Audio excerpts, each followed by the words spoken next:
What's up, Mid-Michigan? Thank you so much for joining me at the Digital Desk. I'm your anchor, Kyle Macon. It is Monday. I hope you guys had a great weekend. I had a great weekend. I was actually, on Saturday, I went golfing. And then Sunday, I had my grandma-in-law's 90th birthday party. So it was a great weekend. Beautiful weather. I guess yesterday was a little rainy. But other than that, I can't complain. It is a little chilly outside. But hey, it's the fall season. We're getting ready for Halloween. But of course, we're at the Digital Desk. So I'm going to take a look at the big stories coming out of Mid-Michigan. And to be honest, today is looking not too bad. I actually don't have any terrible tragedies in my story lineup. So let's get right into it and take a look at the big stories coming out of Michigan.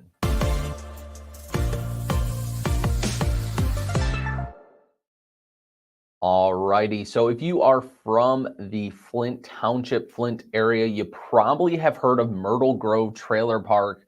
But now the township board has voted to demolish the trailer park.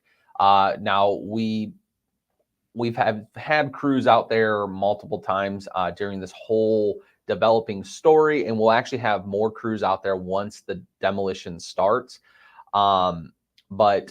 So the township board approved on earlier this week money to actually demolish the Myrtle Grove Trailer Park. $135,000 will come from the township's general fund and the American Rescue Plan. So anyone that lives in that park has to be out this weekend. And the township said that they've been trying forever to pretty much get this demo of the park. And after a vote this week and a court approval from a judge, it's finally happening. And the reason why is just because it is in pretty bad condition, and they're pretty much saying it is uninhabitable. Now, obviously, there's other concerns in the park, and that was actually brought up by another person on the Flint Township Police, saying that there's squatters in there and in some of the abandoned trailer parks. So there's a lot of squatting residents there.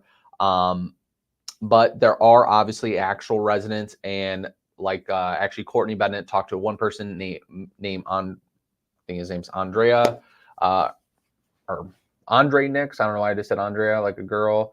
But pretty much what he's saying is that he doesn't have anywhere to go. So, it's a catch-22 pretty much. It's obviously in disrepair. It's uninhabitable. That's what they're saying. But unfortunately, this is what happens when you do stuff like this.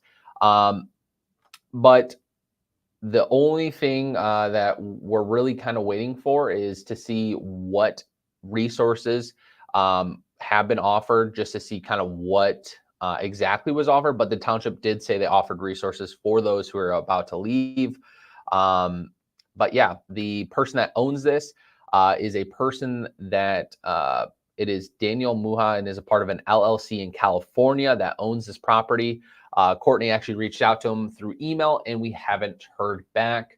But yeah, if you guys are from this area, you've probably have heard about this trailer park, have been near it. And if you really, like I said, you can watch this video on our website that just shows you some of the conditions that are there. It's, like I said, it's pretty rough out there. But moving over to another story, like I said, it's a pretty good day of stories, I got to say, because we got two feel-good stories. And one that I always love because I love the outdoors.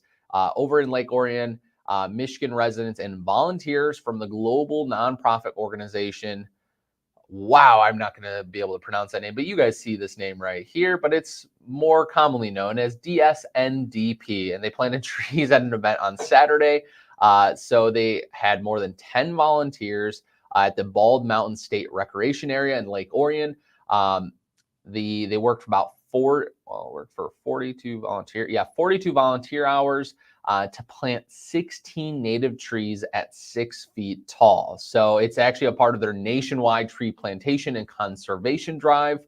But yeah, it's a pretty cool story. I love whenever people are getting out in the environment and giving right back to it, because Michigan's great. It's beautiful. Let's keep it beautiful. And then moving over to a good story. And guys, if you're in the Flint area and you're looking for something fun to do this Halloween, you guys have to try the Howling Haunted Trails. I actually had the chance to go out there. Today, my day in the life is kind of going about how they set up this haunted trail. But on Friday, I did a story just talking about how this is a fundraiser and all the money is going back to Adopt a Pet of Fenton. And now the thing is I know what you're thinking when you hear fundraiser. You're thinking maybe it's not scary. Well, I will tell you this. They actually have a requirement now where it's 13 and older can go through the trail now. And they've also been rated top 10 in the last 10 years, or 10 years. What am I talking about? Last 2 years. But I actually got to go through and it was really creepy. They had some amazing scenes.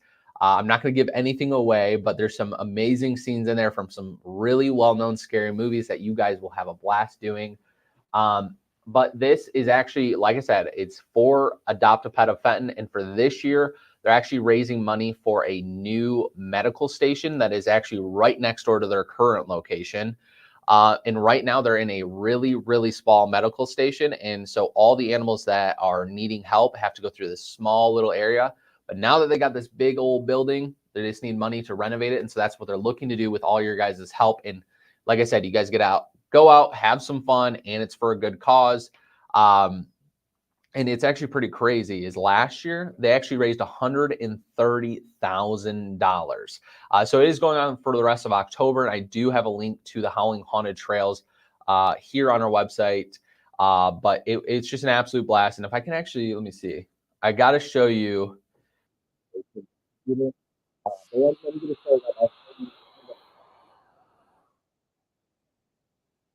On camera was when we actually started this package.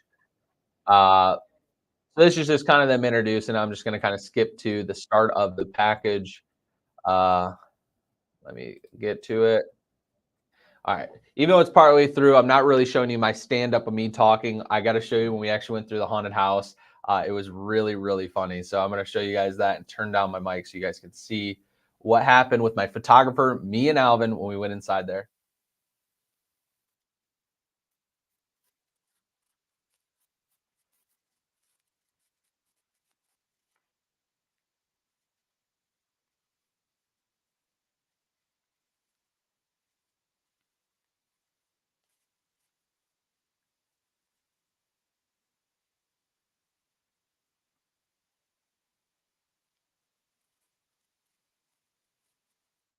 So as you can see, as soon as the chainsaw guy started up his thing, Alvin, my photographer, God bless him, ended up running away from me. And it was actually quite funny. But there was a lot of moments where we actually got pretty scared. So if you guys are looking for something fun to do in Halloween, I know there's been a few closings in some haunted attractions in the Flint area. Well, here's a good opportunity, and it goes back to a good cause. And so, like I said, for more information about that, find it on our website at midmichigannow.com. But yeah, it is Monday. I hope you guys have a great, great week. We'll get through it together, and it looks like it's going to be pretty cloudy today, 47 degrees around there. So hopefully it doesn't rain anymore. But yeah, I hope you guys have a good one, and I'll see you guys when I see you.